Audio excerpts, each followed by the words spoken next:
આજે આપણે સ્પાઈસી ટામેટા ભાત બનાવીશું. એના માટે મેં 3 નંગ ટામેટા લીધા.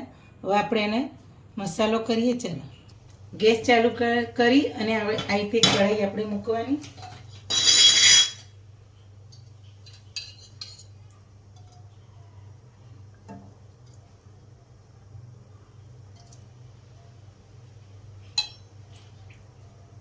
મોટા 2 ચમચા આપણે તેલ નાખીએ.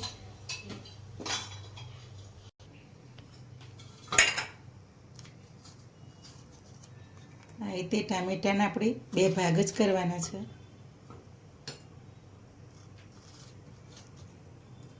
એનું નાકું કાપી અને આ રીતના બંને ભાગ કરી દેવાના.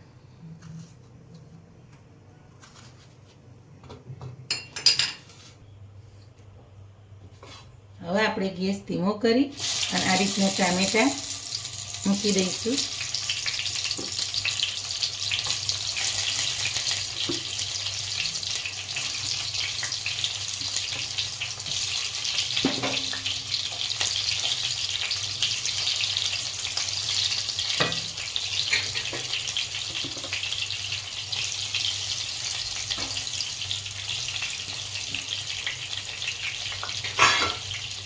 આપણે એક મોટી ડુંગળી આ રીતના ઊભી સ્લાઇડ પાડી એ નાખીશું.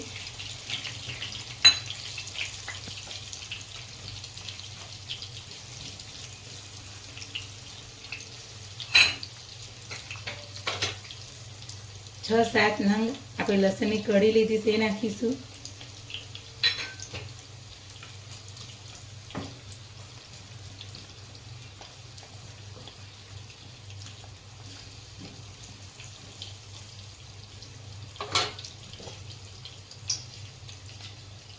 આપણે 5 થી 7 મિનિટ આ રીતના ઢાંકી દઈશું અને થવા દઈશું. હવે 5 મિનિટ જેવું આપણે થઈ ગયું.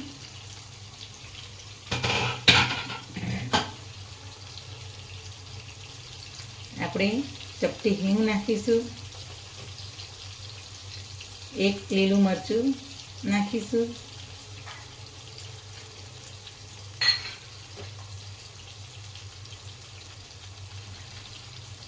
સ્વાદ અનુસાર મીઠું નાખીશું.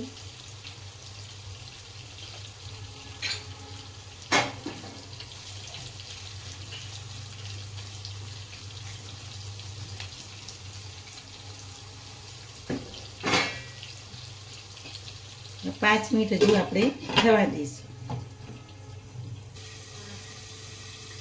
હવે આપણે 5 મિનિટ થઈ ગઈ. હવે જોઈ લઈએ.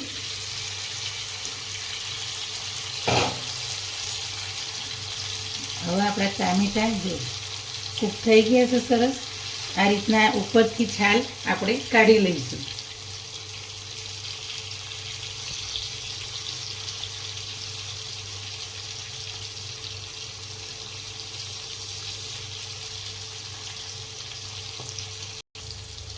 હવે આ રીતના આપણે જો તમારે ઠંડુ થવા દઈ અને પછી ગ્રેવી કરવી હોય તો મિક્સરમાં તમે કરી શકો છો.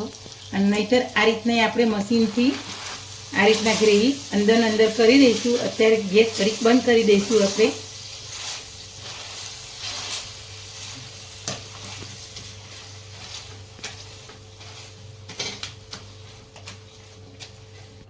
હવે આપણે પાછો ગેસ ચાલુ કરી દઈશું.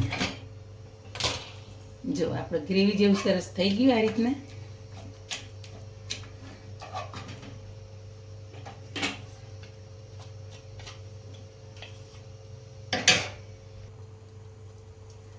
અડધી ચમચી આપણે હળદર નાખીશું.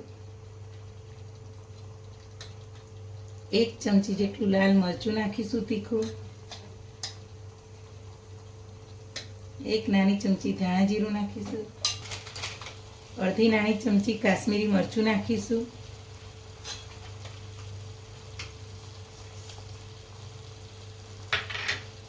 થોડી કસ્તુરી મેથી નાખીશું. મસાલા બધા મિક્સ કરીશું.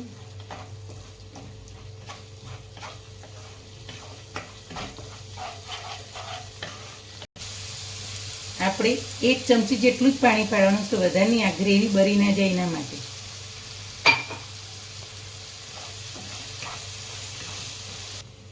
હવે આપણા ભાત આપણે જે ગ્રેવી કરી છે એમ જ નાખવાના.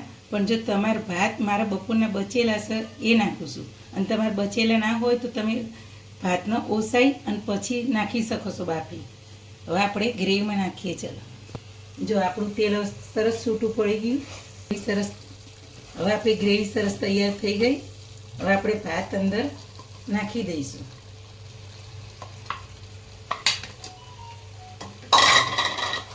હવે મિક્સ કરી દઈશું આપણે. હવે આપણે ઢાંકીને 2 મિનિટ થવા દઈશું. હવે આપણે 2 મિનિટ થઈ ગઈ. હવે જોઈ લઈએ ભાતને.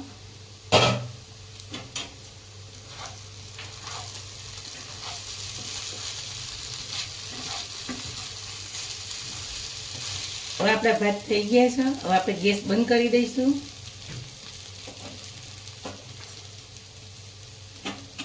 હવે આપણે સર્વિંગ પ્લેટમાં લઈ લઈશું.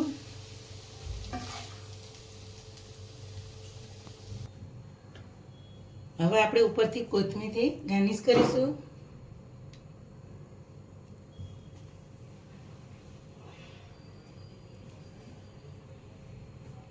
આપણા ટમેટા સ્પાઈસી ભાત તૈયાર થઈ ગયા. આવી મારી નવી નવી વાનગી જોવા માટે મારી ચેનલને શેર કરજો, લાઈક કરજો, સબસ્ક્રાઈબ કરજો.